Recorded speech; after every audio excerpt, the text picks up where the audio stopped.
Hello and welcome to the morning sports briefing here on Tuesday, the 18th of August. And in the news today, the Wellington Phoenix lose two players for the finals. Rain, the winner on the day. We have updates on the North-South game.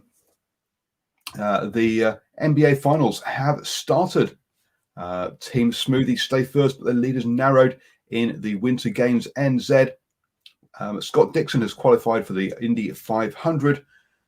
More players pull out of the US Open. Yes, this is your best way to start the day up to speed with all the important sports news here on New Zealand Sports Radio. Don't forget, we come to you at 7 a.m. every single morning to bring you up to speed. Let's kick off with the football, and the Phoenix have lost two players for the finals. Unfortunately, forward Gary Hooper won't be getting over his hamstring injury that he picked up against Brisbane Roar back on the 5th of August. And defender Tim Payne, also, who suffered a hamstring injury during practice and has meant he hasn't played any games since the restart, also will not recover in time. So both of those players are heading home. Payne back to New Zealand and Hooper back to the UK. And don't forget, we have one more game in the A-League before the finals kick off, and that is on Wednesday evening between Sydney FC and Western United FC. I'm going to hand you over now to Ashwin, who's going to take us through our, extensive, long and in-detailed cricket update. Yes, good morning, Paul, and good morning to all our viewers and listeners on the interweb. And yes, very extensive it shall be. This is like, as Paul has said in the headlines, Rain the winner on the day, no surprises, as the England-Pakistan second test ended in a predictable draw. But there was enough time for Zach Crawley to build confidence with a 53 and play finally getting away on the fifth day after tea. So what was the point? I don't know, but they did. They got away just after tea. They got through approximately 40 overs before the match was called off. Mohammad Rizwan was named player of the match after his 72 in the Pakistan's first innings. Now they'll do it all again at the same venue for the third test starting on Friday. And let's hope the sun comes out to watch that game. And it will be a very quick review of the second test on swinging from the hips on Thursday at 8 p.m. this week. Now, there's all sorts of goings on in Cricket South Africa. Chris Nenzani has stepped down as the CSA president, Cricket South Africa president.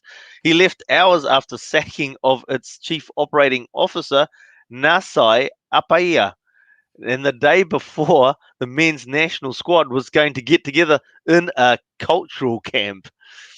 On top of these movements, Clive Eckstein was dismissed in June and is taking CSA to court over that decision. But wait, there's more.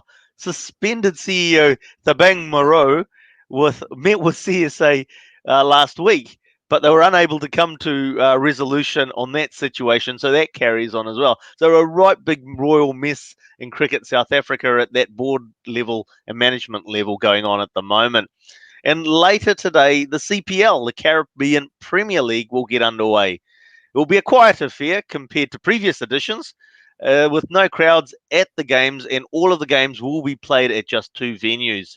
Chris Gales, T20's leading run getter and six-hitter, who had moved from the Zooks to the Talwas, will be a no-show for family reasons.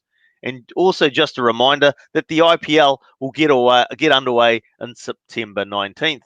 And Paul, that's our cricket news for today. Thank you, Ashwin. I must admit, much more than I was expecting when I was thinking it was going to be. Well, yes, it was heavy rain, followed by a bit of light rain, and then some heavy rain that saw off the day. But good, it was a bit more than that. And the cover's got a good showing on television. Oh, good. Stephen, let's hope it doesn't rain on people's birthdays today. I think we might be having some rain. Looks a bit grey out there this morning, everybody, but nevertheless, good morning, everybody. There are birthdays today, and if you're having a birthday today, I'm wishing you a very, very happy birthday. But our focus this morning are on these three people: a former women's hockey player who competed at the 1984 Los Angeles Olympics, a 1996 Summer Olympian, and finally an all-white who plays in the major soccer league in the USA. And that's where we'll kick things off this morning. Literally, Michael Boxall, born this day, the 18th of August 1988, is a New Zealand footballer who currently plays for Minnesota United in Major League Soccer and the New Zealand national football team.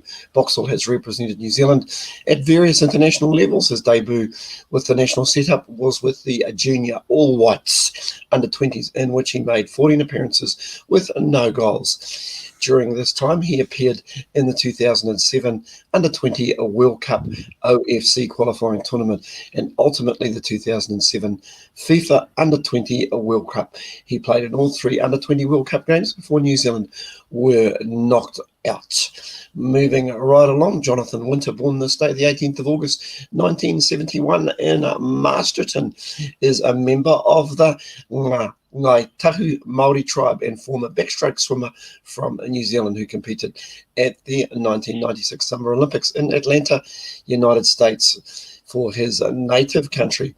And finally, Sue McLeish, born this day, the 18th of August 1954, is a retired field hockey player from New Zealand who was a member of the national team that finished sixth at the 1984 Summer Olympics in Los Angeles. She was born in Whangarei. There you go. No rugby players today.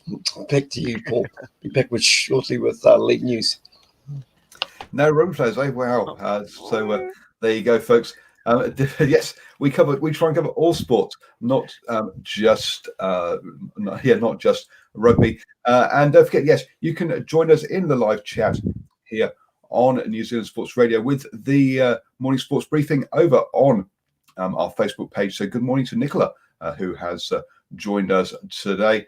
Moving on then to the rugby news and the North-South team squads will be announced at midday today.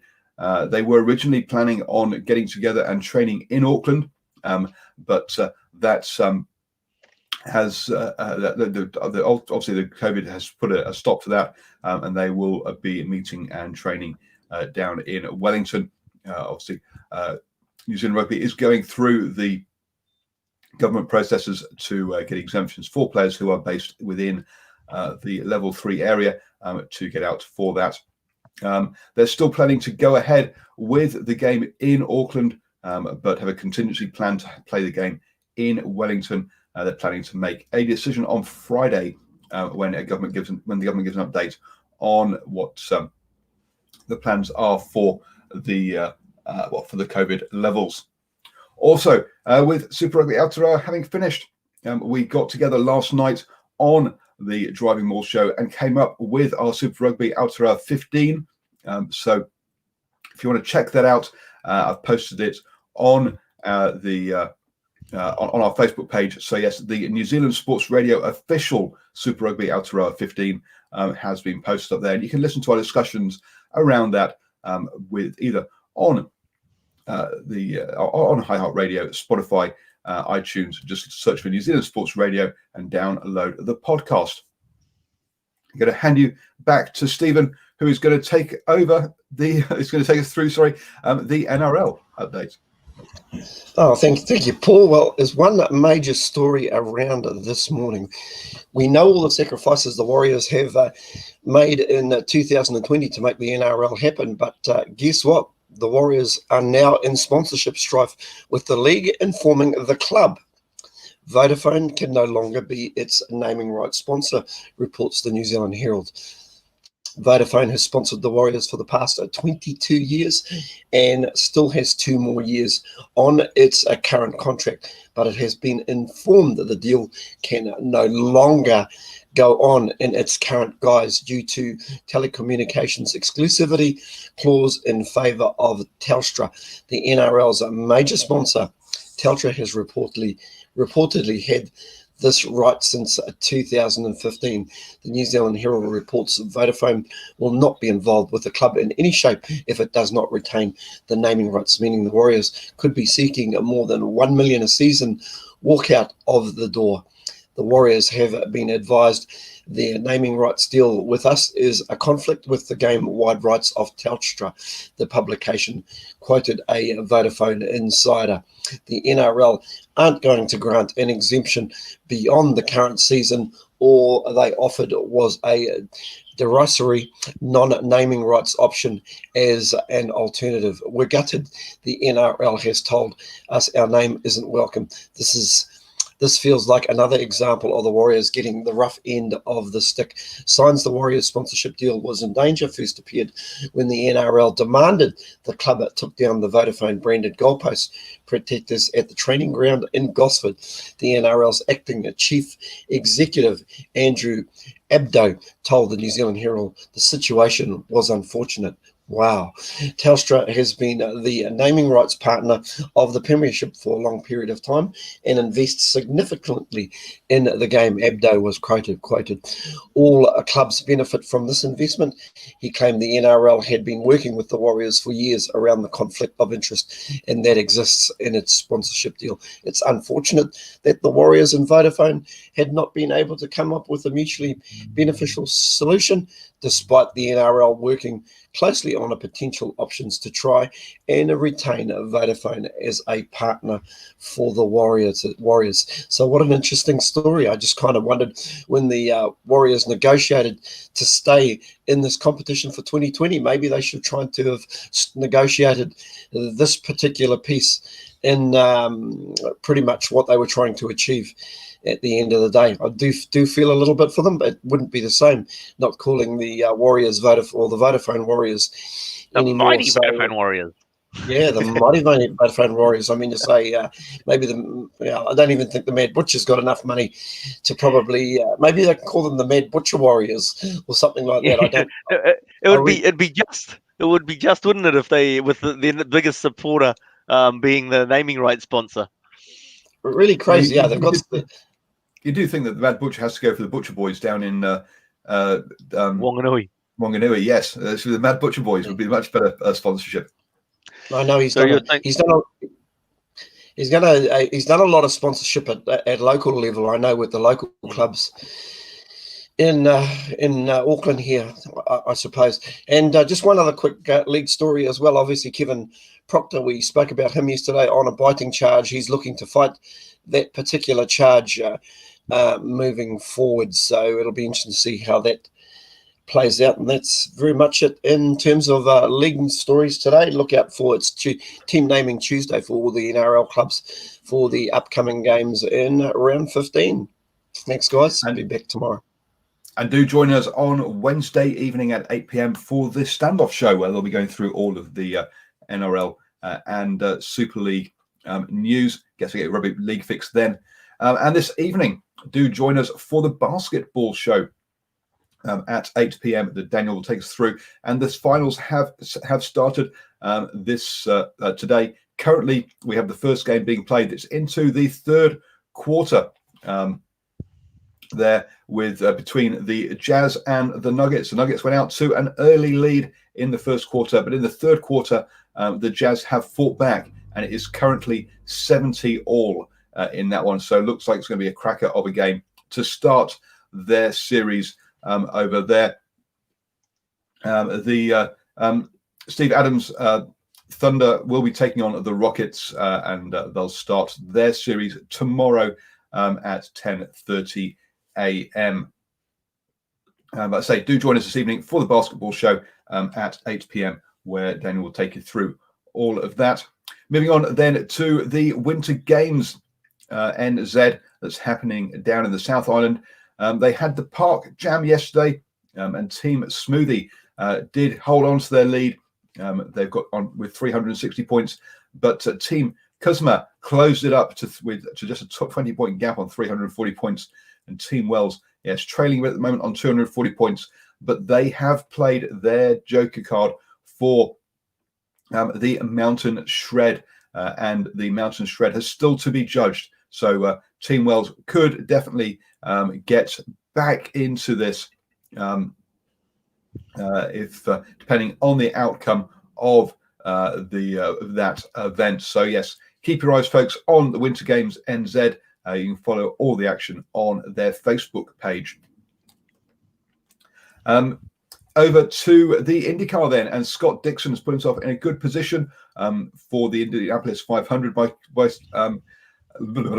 qualifying second on the grid behind Marco Andretti. He was only denied by Marco Andretti, who made the final run of the day. So that's looking good for the Indy 500 this coming weekend. The moving on to the tennis then, and world number 2, Simona Halep has pulled out of the US Open. She joins the defending champion Bianca Andreescu and world number 1 Ashley Barty by pulling out of that event, along with Alina Svitolina, Kiki Bertens, and Belinda Benek will all be missing. The 6 out of the top 10 will be missing from the US Open.